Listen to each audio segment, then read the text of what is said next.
جب اس سارے معاملے کے اندر جو پہلے بھی بلز پاس ہونے تھے اور قومی اسمبلی کی بات ہو رہی تھی اور اس کے اوپر بڑا اعتراض، بڑے احتجاج وغیرہ کیا گیا تھا، تو اس کے اندر بھی یہی چند تجزیہ کاروں نے کہا تھا کہ سارا ٹوپی ڈرامہ ہو رہا ہے، یہ معاملات جو ہیں کہیں اور طے ہوتے ہیں،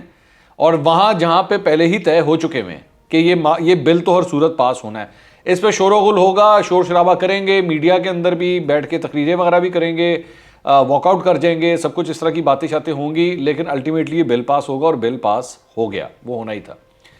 اچھا، دوسری بات جو بڑی انٹرسٹنگ بات ہے، اگر آپ ایک منٹ کے لیے اس تھیوری کو ہٹا دیں جو میں آپ سے کہہ رہا ہوں کہ جی بل پاس تو ہونا تھا، وہ تو ہو گیا،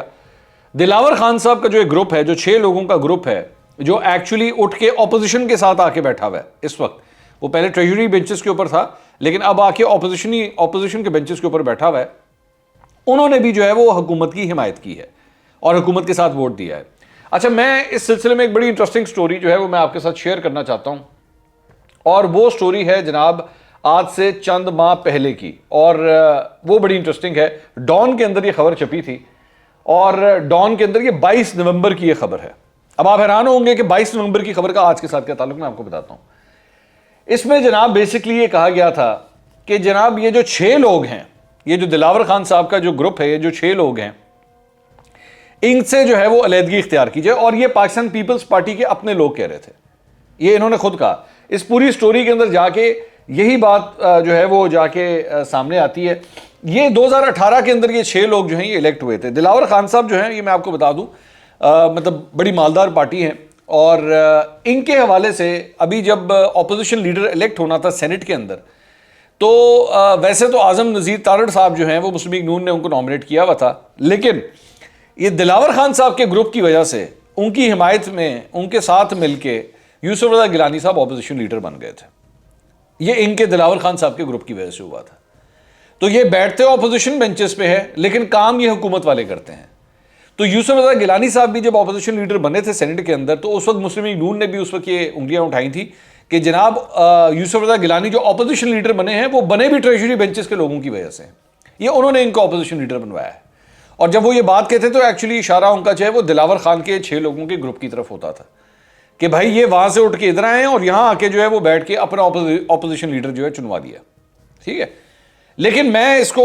ذرا براڈر ایسپیکٹ میں دیکھوں، یہ حقیقت ہے، اور آبویسلی مطلب نظر بھی یہی آتا ہے کہ یہی وہ گروپ ہے جو یوسف رضا گیلانی کو اپوزیشن لیڈر بھی بنواتا ہے، یہی وہ گروپ ہے جو آج حکومت کا کے ساتھ ووٹ بھی دیتا ہے، اور اس کے بعد حکومت کا بل اسی سینٹ کے اندر پاس ہو جاتا ہے جہاں پہ ان کی اکثریت نہیں ہے۔ اصل کہانی کیا ہے؟ اصل کہانی یہ ہے کہ یہ معاملات نہ تو شہباز گل صاحب کے لیول کے ہیں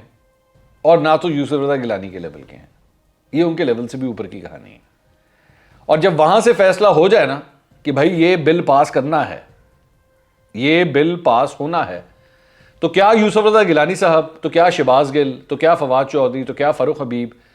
تو کیا اعظم نذیر تارڑ، یا کیا شہباز شریف، سب ایک ہی لائن میں آ کے کھڑے ہو جاتے ہیں۔ تو یہ معاملہ جہاں سے حل ہونا تھا یہ وہاں پہ حل ہو گیا۔ اب یہ اس کی وجہ سے، مطلب اس کی وجہ سے اگر اپوزیشن یہ کہہ رہی ہے نا کہ پتہ نہیں جی ہمیں تو سمجھ نہیں آ رہی کہ کیا ہوا، اور یہ تو وہ بھی جھوٹ بول رہی ہے۔ اور اگر حکومت کی جانب سے یہ کہا جائے کہ دیکھیں جناب یہ ہم نے تو اپنے نمبر جو ہے وہ پورے کر لیے اور اپوزیشن جو ہے اپنے نمبر ہونے کے باوجود کچھ نہیں کر سکی، تو وہ بھی بہت بھولی اور معصوم بن رہی ہے۔ ان کو بھی اس بات کا پتہ ہے کہ ان کے اندر تو اتنی نہیں تھی کہ یہ خود اپنا بل پاس کروا سکتے، یہ بل پاس کروایا گیا ہے، اور جب وہاں سے آرڈر آ جائے کہ بل پاس ہونا ہے تو بل پاس ہو جاتا ہے، نمبر پھر خود بخود پورے ہو جاتے ہیں۔ اب اس میں چاہے یہ دلاور خان جیسے لوگوں کا، ان کے گروپ کا چاہے ہاتھ ہو یا اور دیگر افراد ہوں، یہ سب ایک ہی تھالی کے ہیں، اس میں کوئی فرق نہیں ہے۔ تو میں حکومتی بھنگڑوں کے اوپر بھی میں حیران ہو رہا تھا، اور میں اپوزیشن کے افسردگی اور بہانوں کے اوپر بھی حیران ہو رہا تھا کہ یہ کیا، وہ جسے کہتا ہے نورا کشتی، یہ کیا نورا کشتی ہو رہی ہے ہمارے سامنے، کہ اپوزیشن جو ہے وہ چھٹانگے نہیں تے وہ حکومت کی جانب سے جت گئے، نہ وہ جیتے اور نہ وہ ہارے ہیں۔ یہ ہر صورت یہ بل پاس ہونا ہی تھا، اور وہ بل پاس ہو گیا، چاہے وہ بات قومی اسمبلی کی ہو یا اس کی ہو۔ کیا اس کا مطلب ہے عمران خان صاحب جو ہے وہ بالکل مضبوط قسم کے ایک وزیر اعظم ہے؟